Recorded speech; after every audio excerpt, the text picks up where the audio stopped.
അസ്സലാമു അലൈക്കും hi all. നമുക്കില്ലേ നാളെ ചോറിനില്ലേ ഒരു 15 ആൾക്കാരോളം ഉണ്ടാവും കേട്ടോ. അപ്പോൾ ഗസ്റ്റ് ഉണ്ട്. അപ്പോൾ ഞാൻ മുൻകൂട്ടി പറഞ്ഞിട്ടൊക്കെയാണ് വരുന്നത്. അതുകൊണ്ട് തന്നെ എനിക്ക് സമാധാനത്തിലൊക്കെ ഉണ്ടാക്കിയെടുക്കാൻ സമയം കിട്ടിയിട്ടുണ്ട് കേട്ടോ. അപ്പോൾ ഞാൻ ഉണ്ടാക്കിയെടുക്കാൻ വിചാരിച്ചത് കല്ലുമ്മക്കായൻ്റെ ബിരിയാണിയാണ്. കാരണം എന്താ വെച്ചാലില്ലേ, നമ്മൾ വരുന്ന ഗസ്റ്റിൽ ചിക്കൻ കഴിക്കാത്ത ആൾക്കാരുണ്ട്, ബീഫ് കഴിക്കാത്ത ആൾക്കാരുണ്ട്. അപ്പോൾ ഞാൻ നോക്കുമ്പോൾ നെക്സ്റ്റ് ഓപ്ഷൻ കല്ലുമ്മക്കായ ആകുമ്പോൾ ഒരു എല്ലാവർക്കും ഇഷ്ടപ്പെടുന്നതാണ്. വരുന്ന ആൾക്കാർക്ക് ഇഷ്ടപ്പെടും, നമ്മുടെ വീട്ടിലുള്ള ആൾക്കാർക്കും ഇതൊക്കെയാണ്. അപ്പം നമ്മളെപ്പോഴും മെനു സെലക്ട് ചെയ്യുമ്പോൾ ഞാൻ എപ്പോഴും എൻ്റെ വീഡിയോസ് പറയുന്നതാണ്, ഒരു പാർട്ടി അറേഞ്ച് ചെയ്യുമ്പോൾ മെനു ആണ് മെയിൻ നമ്മുടെ ഘടകം എന്ന് പറയുന്നത്. നമുക്ക് ഈസി ആയിരിക്കണം ഉണ്ടാക്കാൻ. നമ്മളെപ്പോഴും ചെയ്തിട്ട് നല്ല പ്രാക്ടീസുള്ള റെസിപ്പി ആയിരിക്കണം, നമ്മളെ ഗസ്റ്റിന് ഇഷ്ടപ്പെടുന്നുള്ളൊരു ഉറപ്പ് വേണം. അങ്ങനെയൊക്കെ നമ്മളെ ഫാമിലിക്ക് അകത്ത് തന്നെയുള്ള ആൾക്കാർ വരുന്നതാണെങ്കിൽ നമുക്ക് ഏകദേശം അറിയാമല്ലോ അവരുടെ ടേസ്റ്റും കാര്യങ്ങളൊക്കെ, അവർക്ക് എന്താണ് ഇഷ്ടം എന്നൊക്കെ ഉള്ളത്. അപ്പോൾ ഞാൻ അതിനനുസരിച്ചിട്ട് കേട്ടോ പ്ലാൻ ചെയ്യുന്നത്. അപ്പോൾ ഇപ്പോൾ എല്ലാ സ്ഥലത്തും കല്ലുമ്മക്കായ് കിട്ടണമെന്നില്ല. അപ്പോൾ കല്ലുമ്മക്കായ് കിട്ടാത്ത ആൾക്കാരാണെങ്കിൽ നിങ്ങൾ ചെമ്മീൻ വെച്ചോ, സെയിം റെസിപ്പി നമുക്ക് ചെമ്മീൻ കൊണ്ട് ചെയ്യാം കേട്ടോ. അപ്പോൾ ഞാൻ 2 കിലോ കല്ലുമ്മക്കായ് പുഴുങ്ങിയിട്ട് പടയെ അറന്ന് വെക്കണം. അതോടൊപ്പം തന്നെ 1 കിലോ കല്ലുമ്മക്കായ് ഞാൻ എടുത്തിട്ടുണ്ട്. അത് അരി അരച്ചിട്ട് നിറച്ച് വെക്കാനാണ്. അരിയൊക്കെ ഞാൻ അരച്ച് വെച്ചിട്ടുണ്ട്, കുറച്ച് മുമ്പേ തന്നെ അരച്ച് വെച്ചിരുന്നേ. എന്നിട്ട് മാർക്കറ്റിൽ പോയി കല്ലുമ്മക്കായ് വാങ്ങിക്കൊണ്ടുവന്നിട്ട് ഈവനിങ്ങിനാട്ടോ ഞാനിത് ചെയ്യുന്നത്. കല്ലുമ്മക്കായ് ക്ലീൻ ചെയ്യുന്ന ആ ഒരു ഘടകം, ആ ഒരു പണി ഭയങ്കര ബുദ്ധിമുട്ടാണ്. കല്ലുമ്മക്കായ് കഴിക്കാൻ ഭയങ്കര ടേസ്റ്റാണ്. പക്ഷേങ്കിൽ എന്ത് പറഞ്ഞിട്ടെന്താ, അത് വായിലെത്തുന്നത് വരെ ജോലി എന്ന് പറയും നമ്മൾ, അത്രയും പണിയാണ്. അങ്ങനെ ഇത് ഇത്തിരി വെള്ളം ഒഴിച്ചിട്ട് ഒന്ന് പുഴുങ്ങാൻ അടുപ്പത്ത് വെച്ചിട്ടുണ്ട്. ഞാൻ ആദ്യം വിചാരിച്ച് കല്ലുമ്മക്കായ് അരി അരച്ച് നിറച്ച് വെക്കാമെന്നുള്ളത്. പക്ഷേങ്കിൽ പിന്നെ എനിക്ക് മനസ്സിലായി ഈ ഒരു സംഭവം തണിഞ്ഞാലല്ലേ നമുക്ക് വൃത്തിയാക്കി വെക്കാൻ പറ്റുള്ളൂ. അപ്പോൾ എനിക്ക് ആദ്യം അതട വെച്ച് എന്നിട്ട് ആ ഒരു സമയം കൊണ്ട് കല്ലുമ്മക്കായൊക്കെ വൃത്തിയാക്കി അറന്ന് ക്ലീനാക്കി എടുത്തിട്ടുണ്ട്. ഇത് ഇപ്പോൾ അരി അരച്ചിട്ട് അവിടെ അടുപ്പത്ത് വെച്ചിട്ട് അത് വേവുന്ന സമയം കൊണ്ട് നമുക്ക് ആ ഒരു കല്ലുമ്മക്കായ്, പുഴുങ്ങിയ കല്ലുമ്മക്കായിന് അതിൻ്റെ കച്ചറൊക്കെ ഉള്ളത് പൂയി കടിക്കുമെന്ന് പറയും നമ്മൾ. പൂയി ഉണ്ടാവും നന്നായിട്ട് നല്ലപോലെ കഴുകി വൃത്തിയാക്കി എടുക്കണം. കല്ലുമ്മക്കായ് വൃത്തിയാക്കാൻ നന്നായിട്ട് അറിയണം കേട്ടോ. പിന്നെ ഈ ഒരു കച്ചറ നീക്കം ചെയ്തിട്ടില്ല നമുക്ക് വയറുവേദനയൊക്കെ വരാൻ ചാൻസ് കൂടുതലാണ്. അപ്പോൾ അതും നീക്കം ചെയ്യണം. അപ്പോൾ നല്ല പണിയാണേ, ടാസ്ക്കാണേ. പക്ഷേങ്കിൽ എന്താണ്, എനിക്കിത് കൊടുക്കണമെന്നൊരാഗ്രഹം. പിന്നെ അതുമല്ല എൻ്റെ വീട്ടിലുള്ളവർക്കും ഇഷ്ടമാണ്. കുറേ ആയി നമ്മൾ കല്ലുമ്മക്കായ നിറക്കാത്തതും. അപ്പോൾ ഇതിനിപ്പോൾ 2 മസാല ഇട്ടിട്ട് വെക്കണം കേട്ടോ. എന്നിട്ട് ഫ്രിഡ്ജിലേക്ക് മാറ്റി വെച്ചാൽ പിറ്റേ ദിവസം പണി എളുപ്പമാണ്. നമുക്ക് എപ്പോഴും അങ്ങനെയാണല്ലോ, ഗസ്റ്റ് വരുമ്പോൾ നമ്മൾ തലേ ദിവസം കുറച്ച് മുൻകൂട്ടി ഒരുക്കങ്ങളൊക്കെ നടത്തിയാൽ നമുക്ക് ഈസിയാണ്. ഞാൻ കുറേ ഫംഗ്ഷൻ്റെ നമ്മുടെ ഇങ്ങനെ ഗസ്റ്റ് വരുമ്പോൾ ചെയ്യേണ്ട കാര്യങ്ങളും ഫംഗ്ഷൻ നടത്തുന്നതൊക്കെ ചെയ്തിട്ടുണ്ട്. അപ്പം നമ്മൾ മെനു എപ്പോഴും പറഞ്ഞ പോലെ തന്നെ ഇനി ഒരു മുൻകൂട്ടി നമുക്ക് തലേ ദിവസം ചെയ്യാൻ പറ്റുന്നില്ലെങ്കിൽ പിറ്റേ ദിവസം ചെയ്യാൻ പറ്റുന്ന രീതിക്കുള്ളതൊക്കെ കുറേ ഞാൻ ചെയ്തിട്ടുണ്ട്.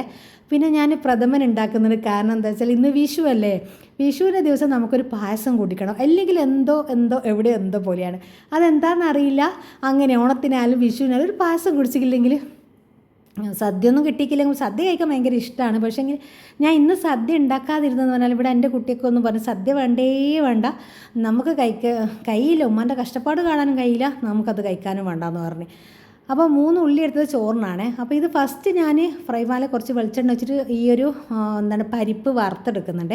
ആ ഒരു സമയത്ത് നമ്മളിങ്ങനെ ബ്രൗൺ കളർ ആയ പിന്നെ കൈവിടാതെ ഇളക്കിക്കൊണ്ടിരിക്കണം, പിന്നെ കരിഞ്ഞു പോവേ. ഫസ്റ്റ് ഞാൻ ആ ഒരു സമയം കൊണ്ട് ചെറുതായിട്ട് ചൂടായിരുന്ന സമയം കൊണ്ട് ഞാൻ നമുക്കൊരു നിമിഷം കളയാനില്ലല്ലോ. അപ്പോൾ ആ ഒരു സമയം കൊണ്ട് ഞാൻ വേഗം ഡിപ്പേഡ് എന്ന് പറഞ്ഞിട്ട് ആ 3 ഉള്ളി കട്ട് ചെയ്ത് വെച്ചിട്ടുണ്ടായിരുന്നു. എന്നിട്ട് പരിപ്പ് വറുത്ത് തണിയാൻ വേണ്ടി വേറെ പാത്രത്തിൽ മാറ്റി വെച്ചിട്ട് ഈ ഒരു ഫ്രൈ പാനിൽ കുറച്ച് വെളിച്ചെണ്ണ ഒഴിച്ചിട്ട്, നമ്മളെപ്പോഴും പറഞ്ഞതാണേ ചോറ് വെളിച്ചെണ്ണ തന്നെ വെക്കണം.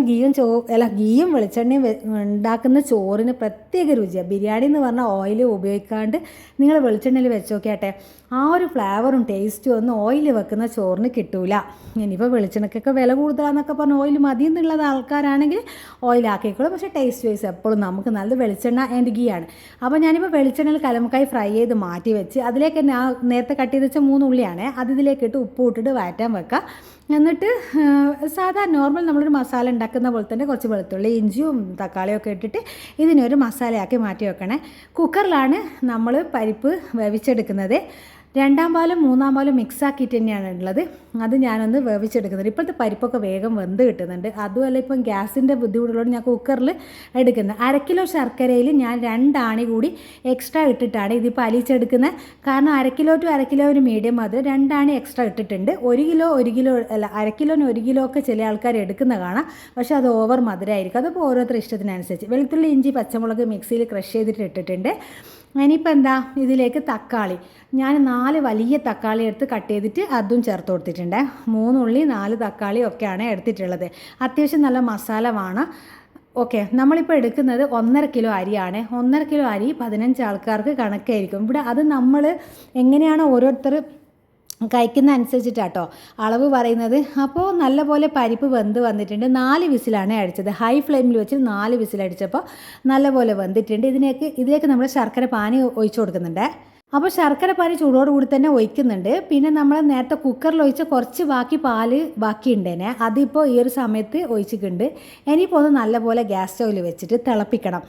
അപ്പോൾ തിളച്ചാൽ ആ പരിപ്പിലേക്ക് ആ ഒരു മധുരമൊക്കെ പിടിക്കട്ടെ. ആ ഒരു സമയത്ത് ഇപ്പുറത്തെ സ്റ്റൗവിൽ ഞാൻ ചോറ് വെക്കുന്നുണ്ട്. വീണ്ടും കുറച്ച് വെളിച്ചെണ്ണ ഒഴിച്ച് അതിലേക്ക് 1 ടീസ്പൂൺ ഗീ ഇട്ടിട്ട് നമ്മൾ പട്ട, ഏലക്ക എന്തൊക്കെ ഇഷ്ടമുണ്ടോ അതൊക്കെ ഇവിടെ ഗ്രാമ്പൊന്നും ഇഷ്ടമില്ലാത്തതുകൊണ്ട് ഞാൻ ഇട്ടില്ല. ഈ ഒരു മസാലയിൽ നമ്മൾ 1 ടീസ്പൂൺ കുരുമുളക് പൊടിയോ 3/4 ടീസ്പൂണോളം മല്ലിപ്പൊടിയും 1 ടീസ്പൂണ് മഞ്ഞൾപ്പൊടിയും കൂടി ചേർത്തിട്ട് ഒന്നുകൂടി വഴറ്റി നേരെ ഈ ചൂടായ നെയ്യിലേക്ക് ഇട്ടുകൊടുത്ത് നല്ലോണം മൂത്ത് വരട്ടെ. നല്ലൊരു സ്മെല്ലുണ്ട്. ഒരു സമയത്ത് കറിവേപ്പില മല്ലിയിലൊക്കെ ഇട്ട് കൊടുത്തതിന് ശേഷമില്ല നമ്മൾ 1 ഗ്ലാസ് അരിക്ക് 2 ഗ്ലാസ് വെള്ളം അങ്ങനെയല്ലേ എടുക്കുക. ആ ഒരു രീതിക്ക് അളന്നെടുത്തിട്ട് ഒഴിച്ചു കൊടുക്കുന്നുണ്ട്. ഞാനിവിടെ എടുക്കുന്ന 5 ഗ്ലാസ് അരിയാണ് എടുത്തിട്ടുള്ളത്. അങ്ങനെ ആ വെള്ളം ഒഴിച്ചു കൊടുത്ത് പിന്നെ ഒരു ലെമൺ നല്ലപോലെ പിഴിഞ്ഞു കൊടുക്കുന്നത്. ലെമണിലൊന്നും ഒട്ടും എന്താ പറയേണ്ട ഇത് കിട്ടുന്നില്ല, വെള്ളം കിട്ടുന്നില്ല. അന്ന് കഷ്ടിച്ച് ഞാൻ പിഴിഞ്ഞിട്ടുണ്ട്. എന്നാൽ നമ്മൾ ചോറ് ഒന്നിനോടൊന്ന് ഒട്ടാതെ കിട്ടും ലെമൺ ഒഴിച്ചു കൊടുത്താൽ. പിന്നെ ഉപ്പൊക്കെ കറക്റ്റ് നോക്കി പാകത്തിനാണെന്നൊക്കെ സെറ്റായതിന് ശേഷം മാത്രം നമ്മൾ എന്തിട്ട് കൊടുക്കുക, അരി ഇട്ടോ. ഓവറായിട്ട് എരിവുണ്ടാവില്ല. ആ കല്ലുമ്മക്കായ പൊരിച്ച ആ ഒരു മസാലേൻ്റെ ആ ഒരു എരിവും പച്ചമുളകും കുരുമുളകും ആ ഒക്കെ കൂടിയിട്ടാണ് എരിവ് വന്നിട്ടുള്ളത്. പ്രഥമ സെറ്റായി വന്നിട്ടുണ്ട്. അപ്പോൾ ഇപ്പുറത്തെ സ്റ്റോവിൽ കുറച്ച് തേങ്ങാക്കൊത്ത്, കാഷ്യൂസ്, റൈസിൻസ് ഒക്കെ മൂപ്പിച്ചെടുത്തിട്ട് അകിയോടുകൂടി തന്നെ നമ്മൾ പ്രഥമനിലേക്ക് ഒഴിച്ചു കൊടുക്കും. അപ്പോൾ പ്രഥമനിൽ നമ്മൾ ലാസ്റ്റ് നമ്മൾ 1-ാം പാൽ ഒഴിച്ചാൽ പിന്നെ തിളക്കേണ്ട ആവശ്യമില്ല. ജസ്റ്റ് ഒന്ന് ചൂടായി വരുമ്പം തന്നെ ഈ നമ്മൾ താളിച്ചതും കൂടി ഇതിലേക്ക് ഒഴിച്ചിട്ട് ഓഫ് ചെയ്ത് വെക്കുക. കുറച്ച് ഏലക്കപ്പൊടി ചേർത്ത് കൊടുത്തിട്ടുണ്ട്. അടച്ച് വെക്കണം. കാരണം എന്താ വെച്ചാൽ അതൊന്ന് അടച്ച് സെറ്റാണ് ആ ഗീയും ഒക്കെ മിക്സാക്കിയത്. എന്നിട്ട് കുറച്ച് സമയം ഒട്ടും സമയമില്ലെങ്കിൽ പോലും ഒരു 15 മിനിറ്റ് മാറ്റി വെച്ചാലാണ് നല്ലത്. ഞാൻ അങ്ങനെ അടച്ച് വെക്കുന്നുണ്ട്. ഗസ്റ്റ് വരുമ്പോൾ എപ്പോഴും ഇമ്പോർട്ടൻ്റ് ഉള്ളൊരു കാര്യം, നമുക്ക് ഫുഡ് നേരത്തെ തന്നെ ഉണ്ടായി എന്നാൽ ചൂടും വേണം. അതോടൊപ്പം തന്നെ നമ്മൾ ക്ലീനിങ്ങും കഴിയണ്ടേ. അപ്പോൾ ചോറിൽ വെള്ളം വറ്റി വന്നാൽ ഉടനെ തന്നെ കല്ലുമ്മക്കായ അങ്ങ് ചേർത്ത് കൊടുക്കണേ. ഇതേ പ്രോസസ്സ് ചെമ്മീൻ വെച്ച് ചെയ്താൽ മതി. നല്ല ടേസ്റ്റ് ആയിരിക്കും. കല്ലുമ്മക്കായ എല്ലാ സ്ഥലത്തും അവൈലബിൾ ആണോ എന്നൊന്നും അറിയില്ല. അപ്പോൾ അങ്ങനത്തെ ആൾക്കാർ ചെമ്മീൻ വെച്ച് ചെയ്തോ. അപ്പോൾ സെറ്റാണേ. ചോറ് അടിപൊളി ചോറായി കിട്ടിയിട്ടുണ്ട്. പായസം നല്ല സൂപ്പർ കുറുകിയ പായസമായി വന്നിട്ടുണ്ട് കേട്ടോ. ഇവിടെ എൻ്റെ മക്കൾക്കൊക്കെ കുറച്ചും കൂടി അധികം തിക്ക് പായസം ഇഷ്ടമല്ല.